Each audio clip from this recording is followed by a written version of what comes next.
வசிஷ்டர் தசரதனிடம் ரிஷ்யசிருங்க முனிவரின் இணையற்ற மேன்மையையும் யாகத்திற்கு அவர் அவசியம் என்பதையும் உரைத்தல்.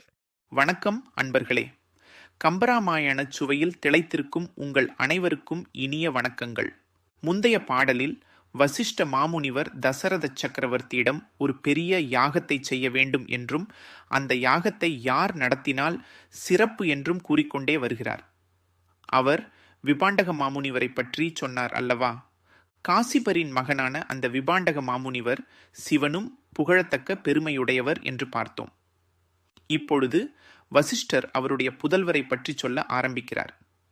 யார் அந்த புதல்வர்? அவருடைய சிறப்பு என்ன? ஏன் அவர் இந்த யாகத்தை நடத்த வேண்டும்?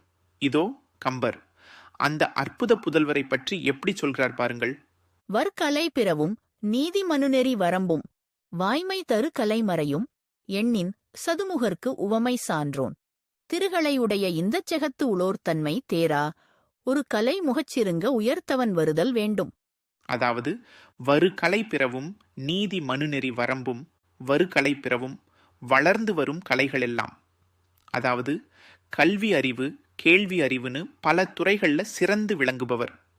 அதோட மட்டும் இல்லை, நீதி மனுநெறி வரம்பும், மனு தர்மசாஸ்திரம் சொல்லக்கூடிய நீதி நெறிகள் இருக்கு பாருங்க, அதோட வரம்புகள் அதோட ஆழம் எல்லாம் அத்துப்படியா தெரிஞ்சவர்.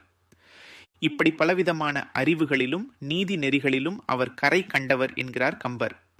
வாய்மை தரு கலைமறையும் எண்ணின் சதுமுகர்க்கு உவமை சான்றோன் வாய்மை தரு கலைமறையும், அதாவது உண்மை பொருளையே உணர்த்தக்கூடிய வேதங்கள் இருக்கே, அந்த வேத கலைகளையும் கற்றுத் தேர்ந்தவர்.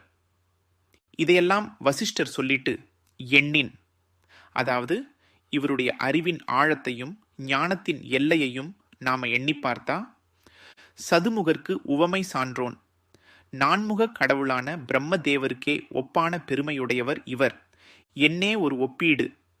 ஞானத்துக்கு அதிபதியான பிரம்மாவையே இவருக்கு ஒப்பாக சொல்கிறார் வசிஷ்டர். திருகளை உடைய இந்த செகத்து உளோர் தன்மை தேரா, ஆனா இவருக்கு ஒரு தனிப்பட்ட தன்மை உண்டு. திருகளை உடைய இந்த செகத்து உளோர், திருகள்னா வளைவு கோணல் சூழ்ச்சி, சூழ்ச்சிகளும் வஞ்சனைகளும் நிறைந்த இந்த உலகத்தில் வாழும் மக்களுடைய தன்மை தேரா, இயல்பை மனப்பான்மையை சூழ்ச்சிகளை கூட அறியாதவர், உலகியல் அனுபவமே இல்லாதவர், உலகத்தோட கள்ளம் கபடமற்றவர், அவ்வளவு தூய்மையானவர் இவர். ஒரு கலை முகச்சிருங்க உயர்ந்தவன் வருதல் வேண்டும். இப்படிப்பட்ட பெருமை வாய்ந்தவர் யார் தெரியுமா? ஒரு கலைமுகம், முகத்திலே கலைமான் கொம்பு போல ஒற்றை கொம்புடன் இருக்கும் சிறுங்க உயர்ந்தவன், சிறுங்கர் என்று பெயர் கொண்ட அந்த உயர்ந்த தவசியானவர் வருதல் வேண்டும். இந்த யாகத்துக்காக இங்கே வர வேண்டும். பாருங்க, கம்பன் எப்படிப்பட்ட வார்த்தைகளை தேர்ந்தெடுத்திருக்கிறார்.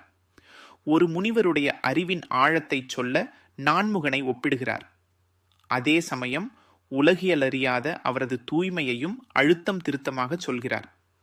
இப்படிப்பட்ட தூய மனமும் நான்முகனுக்கு ஒப்பான ஞானமும் கொண்ட ஒருவரால்தான் அந்த புத்திரகாமேஷ்டி யாகத்தை வெற்றிகரமாக நடத்த முடியும் என்று வசிஷ்டர் இங்கே உணர்த்துகிறார். கம்பர் எவ்வளவு அற்புதமாக செதுக்கி இருக்கிறார் பார்த்தீர்களா?